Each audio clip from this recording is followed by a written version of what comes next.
नमस्ते। अभी तक हम कविता पढ़ रहे थे गॉड मेड द कंट्री। इस कविता के कवि का नाम है विलियम काउपर और अभी तक हमने कविता को पूरी तरह पढ़ लिया, प्रश्न उत्तर भी देख लिए। अब हम इन कुछ प्रश्नों को करेंगे जहाँ पे हमें शब्दों के साथ खेलना मिलना है। तो चलिए शुरू करते हैं।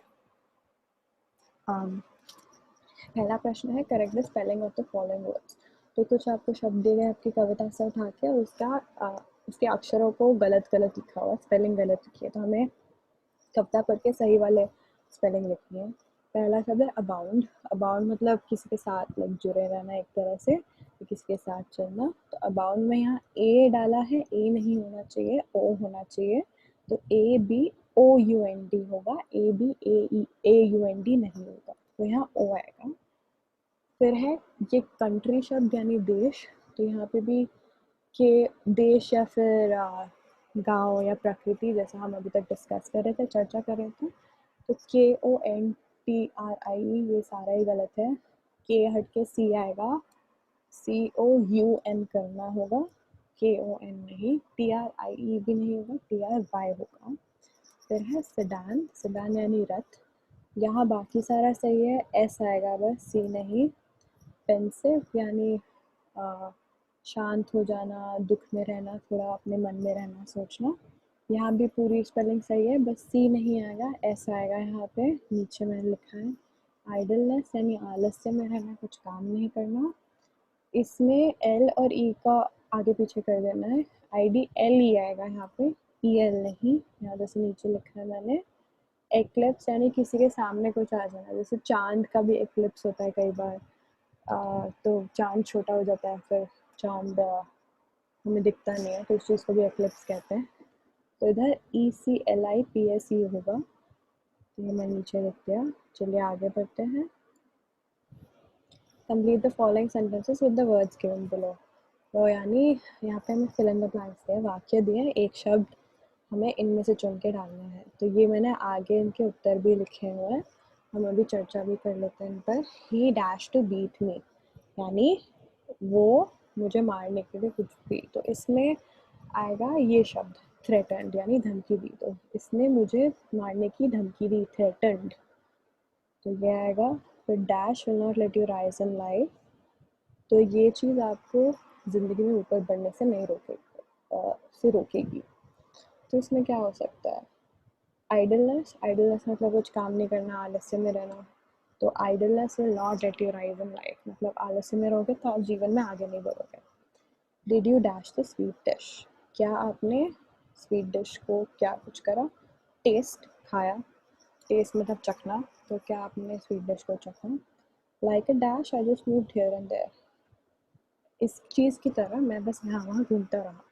इसका आ जाएगा फिर वॉन्डरर। वॉन्डरर जो है मतलब ऐसा कोई इंसान जो आगे पीछे घूमते रहता है, यहाँ से वहाँ, यात्री की तरह थोड़ा बहुत, बट थोड़ा भटका हुआ इंसान। So like a wanderer I just moved here and there. Having failed at the examination he was in a dash mood.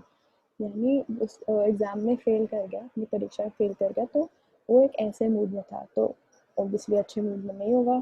तो पेंसिव, पेंसिव होगा शब्द, यानी जो उदास और जिसको बहुत अपने मन मन में सोच रहा होता है, तो वो एक ऐसे उदास मूड में था, pensive. His words dashed me and I could not give a correct reply. उसके शब्दों ने मुझे ये कर दिया, डैश कर दिया, और मैं उसे ढंग से जवाब नहीं दे पाया। तो इसमें ऑफेंडेड भी हो सकता है, कंफाउंडेड भी हो सकता है। ऑफेंडेड यानी किसी चीज़ का बुरा मान जाना, कंफाउंडेड यानी कंफ्यूज हो जाना, यानी हक्का बक्का हो जाना। तो यहाँ पे आप कंफाउंडेड लिखो तो शायद बेहतर होगा कि इसके शब्दों ने मुझे हक्का बक्का कर दिया, मुझे समझ नहीं आया उसने मुझे क्या बोला, इसलिए मैं उसको ढंग से जवाब नहीं दे पाया। Dash were the vehicles of gods and Kings. ये भगवान और राजाओं इस पे चढ़ के जाते थे, तो क्या होगा इन सबसे? चैरियट। चैरियट मतलब रथ जो होता था, तो चैरियट्स आएगा। The teacher was dash when Raju went on arguing with him. जो टीचर था यानी जो शिक्षक था, वो ऐसा हो गया जब राजू उनसे लड़ता रहा। आर्ग्यूइंग मतलब लड़ना, इस वजह से बहस करना होता है आर्ग्यूइंग। द टीचर वॉज, इसमें भी कंफाउंडेड या ऑफेंडेड दोनों कर सकते हैं। ऑफेंडेड यानी शिक्षक को बुरा लग गया जब राजू उनसे लड़ते रहे, बहस करते रहे। तो ये आगे बढ़ते हैं। वर्ड फॉर्मेशन, तो इसमें हमें ऐसे दिखाया है कि नंबर ऑफ वर्ब्स, वर्ब्स यानी क्रिया, मतलब कोई करने वाला शब्द, उसमें अगर आप ई एन डाल दो तो वो एक नया लाइक शब्द बन जाते हैं। तो हेस्टन, हेस्टन बन गया, लाइट से लाइटन बन गया, मैड, मैडन, स्ट्रेंथ, स्ट्रेंथन। तो इसमें आप स्पेलिंग भी देख लीजिए, जैसे मैड में बाकी सब में ई एल ई एन लग गया, ई इधर एक ही ई था तो फिर बस एन लगा। स्पेलिंग भी देख लीजिए, मैडन में डबल डी हो गया, ऐसे करके। तो इन सब शब्दों से बोला है कि वाक्य बनाइए। तो थ्रेटन मतलब धमकी देना, किसी को धमकी देना। तो इसका वाक्य हो गया, she threaten to quit if they didn't give her a raise, यानी उसने अपनी नौकरी, क्विट का मतलब ज़्यादातर हम तब बोलते हैं अगर हम किसी चीज़ को छोड़ दे रहे हैं। तो आपकी नहीं नौकरी छोड़ने का उसने उसने धमकी दी अगर उसको रेज नहीं दी। रेज का मतलब होता है सैलरी या तनख्वाह में, तनख्वाह नहीं बढ़ाई तो उसने कहा कि मैं धमकी दे रही हूँ कि मैं छोड़ के चले जाऊँगी। हेस्टन यानी जल्दी जल्दी कुछ करवाना। तो wishing to hasten his recovery he applied the ointment and double strength, यानी वो अपना वो ठीक होना चाहता था जल्दी जल्दी, तो अपनी रिकवरी को वो जल्दी जल्दी करवाना चाहता था, इसलिए जिसने ऑइंटमेंट, जिसने दवा लगाई वो बहुत ज़्यादा दुगने स्ट्रेंथ से लगाई। लाइटन, लाइटन यानी किसी चीज़ को हल्का कर देना एक तरह से। तो I really enjoy the humour the author uses to lighten up the mood of the book. मतलब जो ऑथर, जो लेखक है, जो बहुत ही हंसमुख तरह से जो चीज़ें लिखते हैं अपनी किताब से, तो मुझे वो बहुत पसंद है क्योंकि वो मूड हल्का कर देती है, मुझे हंसाती है, मूड हल्का कर देती है। मैडन, मैडन यानी किसी को गुस्सा दिलाना। You मैडन me when you talk about your father, यानी जब तुम अपने पापा के बारे में बात करती हो तो मुझे तुम गुस्सा दिलाती हो। स्ट्रेंथन, स्ट्रेंथन यानी किसी चीज़ को और मजबूत करना। Holidays often serve to strengthen bonds between family members, यानी छुट्टियों पे जाने से वो उस परिवार के लोगों के बीच में उनके बॉन्ड्स यानी उनके रिलेशनशिप्स ऐसे और मजबूत कर देती है। चलिए, by using er in the end of an adjective we give it a comparative form, यानी अगर इन सारे शब्दों के एंड में हम ई और आर लगा दें तो वो तुलना करके ज़्यादा बोल रहे, जैसे सॉफ्ट यानी नरम। पर अगर मैं बोलूँ cotton is softer than wood, तो सॉफ्टर होगा मतलब कि कॉटन जो है वो वुड यानी लकड़ी से ज़्यादा सॉफ्ट है। तो ये तुलना करके बता रहे हैं, तो ऐसे वाक्यों में हम ई आर करके तुलना करके एक चीज़ बता सकते हैं। तो ऐसे ही काफ़ी kind, kinder, sharp, sharper, thin, thinner, ऐसे काफ़ी दिए हैं। काइंड यानी अच्छा इंसान, काइंडर यानी उससे अच्छा इंसान, शार्प यानी बहुत नुकीला, तो ज़्यादा नुकीला हो गया शार्पर। थिन पतला, थिनर ज़्यादा पतला, ऐसे ऐसे करके। तो नीचे और भी काफ़ी शब्द दिए गए हैं, जैसे इसमें भी बोला ई आर लगा के बनाइए। तो बिग मतलब बड़ा, इसमें हम फिर बिगर लिखेंगे, बिगर की स्पेलिंग में 2 जी आ जाएंगे। ये स्पेलिंग आपको प्रैक्टिस करके याद करनी चाहिए। बिग, बिगर, बड़ा, उससे बड़ा हो गया बिगर। स्वीट, स्वीटर, यानी स्वीट यानी मीठा, स्वीटर हो गया ई आर लगा दिया, ज़्यादा मीठा। टेस्टी, टेस्टियर, टेस्टी मतलब कुछ अच्छा हो स्वाद में, टेस्टियर ज़्यादा अच्छा हो स्वाद में। इसके भी स्पेलिंग में जैसे देखिए वाई हटा के आई ई आर लग गया। ओल्ड यानी बुरा, ओल्डर हो गया ज़्यादा बुरा। आउट यानी बाहरी, आउटर हो गया उससे भी ज़्यादा बाहरी। वाइट हो गया सफ़ेद, तो वाइटर हो गया उससे ज़्यादा सफ़ेद। ब्लैक हो गया काला, काला ब्लैकर हो गया उससे ज़्यादा काला। ग्रीन, ग्रीन हरा, ग्रीनर हो गया ज़्यादा हरा। स्मॉल छोटा, स्मॉलर हो गया ज़्यादा छोटा। लार्ज बड़ा, लार्जर हो गया ज़्यादा बड़ा। चलिए, इसमें अब हमें मैच करना है ए के कॉलम के शब्दों को बी के कॉलम के मतलब से। तो ये आपके शब्दकोश से उठाया गया है, तो आप वो देख सकते हैं, मैंने यहाँ पे साइड में भी लिख दिया है। थ्रेटन यानी धमकी देना, तो एक्सप्रेस अ थ्रेट। थ्रेट यानी धमकी, एक्सप्रेस यानी बोलना, तो धमकी बोलना हो गया धमकी देना। तो थ्रेटन का मतलब हो गया एक्सप्रेस अ थ्रेट। फटीग यानी बहुत कमज़ोरता या फिर बहुत थकान एक तरह से।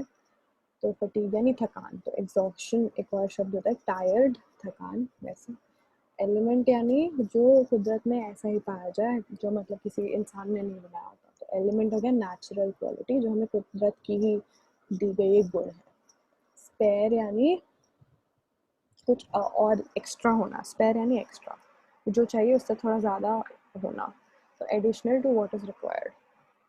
स्प्लेंडर यानी बहुत चमकीला, बहुत ही अच्छा कुछ, तो ब्रिलियंस, ब्रिलियंट, एक्सेलेंट, ये सारी चीज़ें स्प्लेंडर बोल सकते हैं। तो ब्रिलियंस बहुत अच्छा। स्कैर्ड यानी डरा होना, तो फिर फ्राइटेंड मतलब डरा होना। आगे बढ़ते हैं। अब हमें ये दिखाए कि God made the country and man made the town, we went to the market and we also went to the cinema. यानी भगवान ने देश बनाया और इंसान ने शहर बनाया, हम मार्केट गए और हम सिनेमा भी गए। तो ये दो वाक्य अलग अलग हो सकते हैं कि भगवान ने देश बनाया और इंसान ने शहर बनाया, पर इन दोनों वाक्य में एक वाक्य भी बना सकते हैं एंड यानी और, एंड मतलब और होता है तो ये शब्द यूज़ करके। तो नीचे इन्होंने हमें और ऐसे वाक्य दिए हैं और उनको बोला है कि एक नया वाक्य बनाइए इससे एंड यूज़ करके। चलिए वो फिर देखते हैं किस करके। Raju wrote letters, he posted them. Raju ने चिट्ठियाँ लिखी फिर उसने पोस्ट में दे दी, तो इसका क्या होगा, Raju wrote letters and posted them. ही हमने हटा दिया, सिर्फ एंड होगा।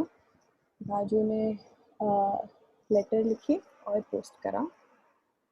फिर mother cook dinner, she served it. फिर mother cook dinner and served it, again इसमें शी हमने हटा दिया।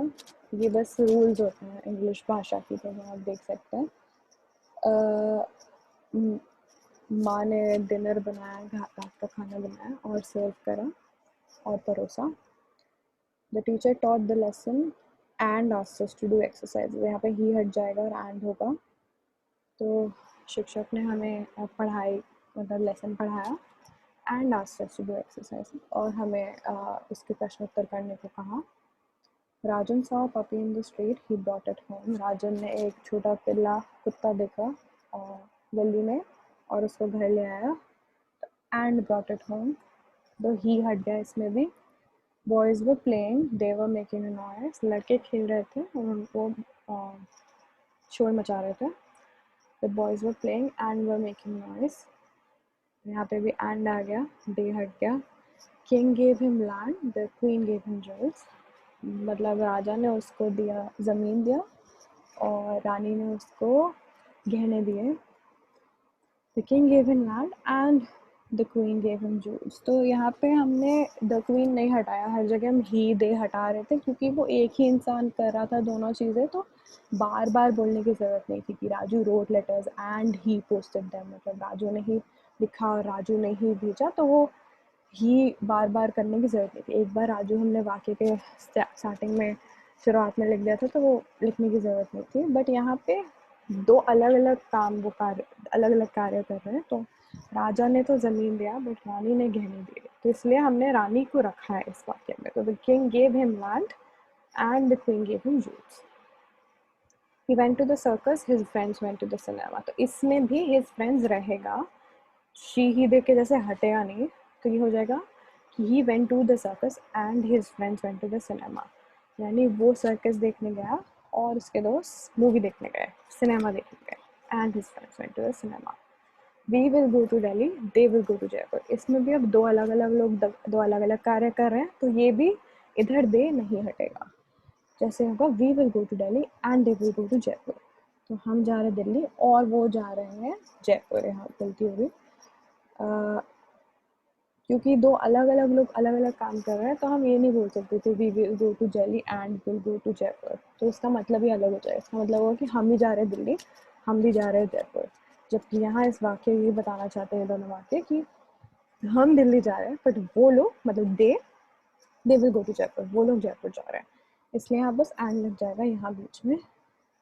फिर है my father is in the drawing room, मेरे पापा ड्राइंग रूम में है। I am in the study, इसमें भी दो अलग अलग लोग हैं, तो फिर इसमें भी एंड आ जाएगा, बस आई नहीं हटेगा। My father is in the drawing room and I am in the study. बस अब ये वीडियो यहीं समाप्त होता है। आगे जाके और वीडियोस देख के पढ़िए। धन्यवाद।